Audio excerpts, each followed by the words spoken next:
नाजरीन ये आप देख रहे हैं सामने, ये हमारा कैमरामैन आपको जूम करके दिखाए, ये एक रियाज नामी एक शख्स है, उसने पूरे चबूतरे बनाए हुए थे, छज्जे बनाए हुए थे, सालन की इसकी दुकान थी, ठीक है ना। टीएमसी वालों ने इसका तंदूर तोड़ दिया, जहाँ पे इसकी लाल जगह आपको नज़र आ रहा होगा, ठीक है, यहाँ पे इसका तंदूर था, ये तंदूर तोड़ा गया है, इसकी पाड़ियाँ तोड़ी अभी भी, लेकिन इसके ठिये आप देखें इसने बाहर रखे हुए हैं, अभी भी इसको नोटिस दिया गया है लेकिन इसने अंदर नहीं किए, ये देख सकते हैं आप इस।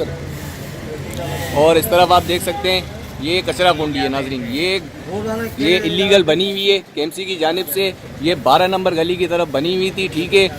कुछ लोगों ने, वहाँ एक बिल्डर था उसने बिल्डिंग खड़ी की, पैसे खिला के केएमसी वालों को, यहाँ पर ये नाजायज इसने कचरा कुंडी बनवाई है।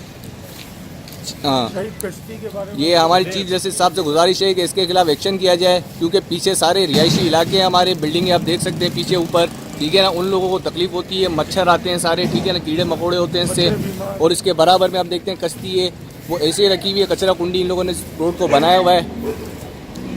और इस तरफ आपको हमारा सीधे हाथ की तरफ अगर कैमरामैन दिखाए तो आप ये देखते हैं क्रॉस का निशान लगा हुआ है, ठीक है। केएमसी वालों ने क्रॉस का निशान लगाया ताकि जगह को तोड़ना है, लेकिन आज आए तोड़ने, इन लोगों ने तोड़ा नहीं इस जगह को, क्योंकि केएमसी वालों ने पैसे खा के इसको तोड़ने से मना कर दिया, इसको रोक दिया कि आप देख रहे हैं अभी भी इसका दरवाज़ा खुला हुआ है, ठीक है। इसमें केएमसी वाले ये भंगी जो आते हैं सारे झाड़ू और अपने वो रखते हैं, सामान रखते हैं अंदर।